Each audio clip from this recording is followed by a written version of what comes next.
Praise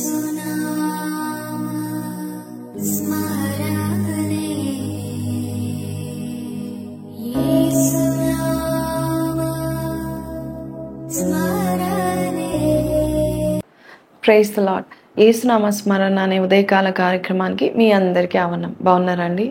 vinous కార్యక్రమాల ద్వారా మీరు దీవించబడుతున్నారని నమ్ముచున్నాను. ఎంతమంది అయితే దీవించబడుతున్నారో కింద కమెంట్లో మాకు తెలియపరచండి. ఈరోజు వాగ్దానంలోకి వెళ్ళిపోదాం. సామెతలు 3వ అధ్యాయం 4వ వచనం. అప్పుడు దేవుని దృష్టి అందును మానవుల దృష్టి అందును నీవు దయనుంది మంచివాడవని అనిపించుకుందువు. ఈరోజు వాగ్దానం దేవుడు చెప్తున్నాడు, దేవుని దృష్టి అందు మనుషుల దృష్టి అందు మంచివాడుని అనిపించుకొని వారి కటాక్షం పొందుకోవాలని దేవుడు కోరుకుంటున్నాడు. ఎవరు ఈ కటాక్షం పొందుకుంటారు, ఎవరు మంచివారు అనిపించుకుంటారంటే 3వ వచనంలో దేవుడు చెప్తున్నాడు, దయను సత్యమును కంఠహారంగా ధరించుకున్న వారంట. అంటే లవ్ అండ్ ఫెయిత్ఫుల్నెస్, లేక truth and faithfulness, loyalty and faithfulness ఎవరికైతే ఉంటుందో వారు దేవుని యొక్క కటాక్షం పొందుకుంటారంట. మనం చూస్తే బైబిల్లో ఎస్తేరు మరి రాజగృహములో అంతఃపురంలో అందరి కటాక్షం పొందుకుంది. బైబిల్లో సామెతలు 12:2 ఏముందంటే సత్పురుషుడు మరి దేవుని యొక్క కటాక్షం పొందుకుంటాడంట. కాబట్టి మంచి చేసేవారు మరి ఖచ్చితంగా దయను, లాయల్టీని, మరి సత్యమును వారు ప్రేమిస్తే, దయను వారు ప్రేమిస్తే ఖచ్చితంగా కటాక్షము పొందుకుంటారు. ఈరోజు నువ్వు కూడా పొందుకోవాలి. ఎస్తేరు వల్లే పొందుకోవాలి, రూతు వల్లే పొందుకోవాలి. రూతు కూడా అందరూ చూసిన వారందరూ కటాక్షించారంట.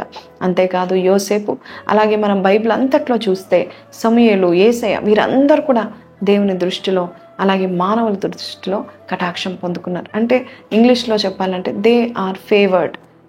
ఎక్కడికి వెళ్ళినా కూడా ప్రతి చోట ఫేవర్ అనేది వారి వెంట వెళ్తూ ఉంది.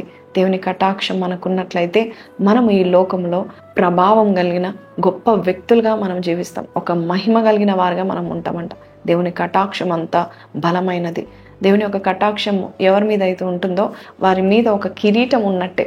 ఆ కిరీటం బట్టి, ఆ కిరీటంలో ఉన్న వెలుగు బట్టి చాలామంది నీ వైపు తిరుగుతారంట. కాబట్టి ఈరోజు దేవుని కటాక్షం పొందుకుంటావని దేవుడు చెప్తున్నాడు. నీవు మంచి చేస్తూ, నీవు దయను, నువ్వు సత్యాన్ని, నువ్వు ప్రేమను, అలాగే విశ్వాసత్యాన్ని, ఫెయిత్ఫుల్నెస్ని నువ్వు పట్టుకొని ఉన్నట్లయితే, కట్టుకొని ఉన్నట్లయితే ఖచ్చితంగా నీవు దయ పొందుకుంటావు. దేవుడు అంటున్నాడు కదా, భలా మంచి నమ్మకమైన దాసుడా, నీ కొద్ది విషయంలో నమ్మకంగా ఉన్నావు, అనేక విషయంలో నేను నియమిస్తాను అంటున్నాడు. కాబట్టి ఈరోజు నువ్వు నమ్మకంగా జీవించు, నమ్మకంగా నువ్వు ఉద్యోగం చేయి, నమ్మకంగా దేవుడు నీకు అప్పగించిన పని నువ్వు నమ్మకంగా చేసినట్లయితే దేవుని యొక్క కటాక్షం మాత్రమే కాదు, మనుషుల యొక్క కటాక్షం కూడా నువ్వు పొందుకుంటావు. అంతేకాదు దేవుడు వారి హృదయాలను ప్రేరేపించి నీకు సహాయం చేసేంత వరకు వారు ఊరుకోరు, వారు పడుకోరు. దేవుడు రాజులను కూడా మరి నిద్ర డిస్టర్బ్ చేసి తన బిడ్డలను ఎవరి మీద అయితే దేవుని కటాక్షం ఉందో వారి మీద కటాక్షం చూపించే వరకు రాజులు సహితం కూడా నిద్రపోరు.